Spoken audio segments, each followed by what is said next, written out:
Hello student. आज हम आज से हम क्लास 8 का मैथ स्टार्ट कर रहे हैं।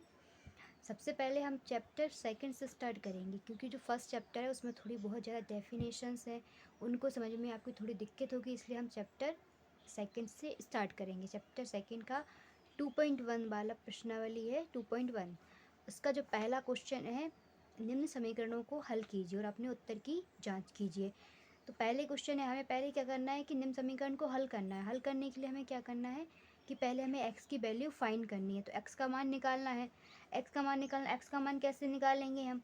ये हमने क्लास 7 में पढ़ा है कि जब समीकरण दी होती है और x का मान निकालना होता है तो हम क्या करते हैं, जो x की वैल्यू होती है उन्हें एक साइड करते हैं। यहाँ पर देखो 3x है और 2x है, ये अलग अलग हैं, एक बराबर के इस साइड एक बराबर के इस साइड है, तो हम दोनों को एक ही साइड ले जाएंगे बराबर के। उसके लिए सबसे पहले हम क्या करेंगे कि 3x को यहीं पर रहने देंगे, ये बराबर के इस साइड है ना, तो इन्हें इस साइड ले जाने के लिए हमें क्या करना होगा, इनको ये प्लस में है तो अगर हम इस साइड ले जाएंगे तो किस में चेंज होंगे, अगर प्लस में होते हैं तो उस साइड जाते हैं तो किस में चेंज होती है, माइनस में। तो यहाँ पे क्या आ जाएगा, माइनस के 2x इजिकल टू 18।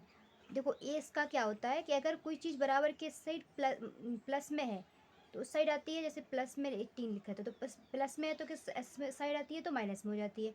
लेकिन अगर यहाँ पे ये माइनस में होता तो इस साइड आता है तो क्या होता था, प्लस में हो जाता, तो यहाँ पर प्लस में हो जाता। लेकिन अगर यहाँ पे ये मल्टीप्लाई में होता है तो फिर किस में आता है, डिवाइड में आता है।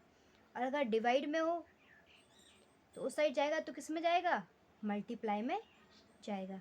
तो ये हमें याद रखना है कि अगर प्लस में है तो माइनस में आता है बराबर किस साइड, और अगर माइनस में है तो प्लस में आता है, प्लस में है तो माइनस में आता है, मल्टीप्लाई में है तो फिर डिवाइड में जाता है, और अगर डिवाइड में है तो फिर मल्टीप्लाई में जाता है।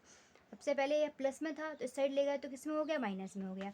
अब ये 3x हैं और ये 2x हैं, अब 3 में से 2 माइनस करेंगे तो कितना बचेगा, ओनली 1। तो 1 को हम x के संग ऐसे लिखेंगे, तो अगर 1 का x में मल्टीप्लाई कर देंगे तो कितना आ जाएगा, x ही आ जाएगा। x बराबर कितने हो गए, 18।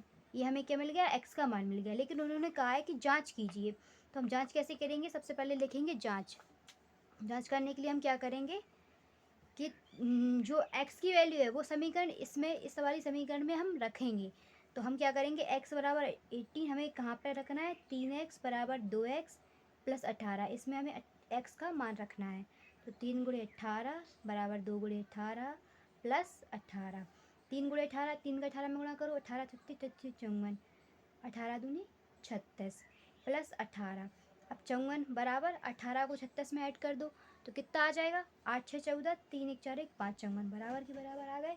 इसका मतलब है कि क्वेश्चन सही है, यानी हमारी जांच हो गई, आंसर आ गया, क्वेश्चन का आंसर सही है।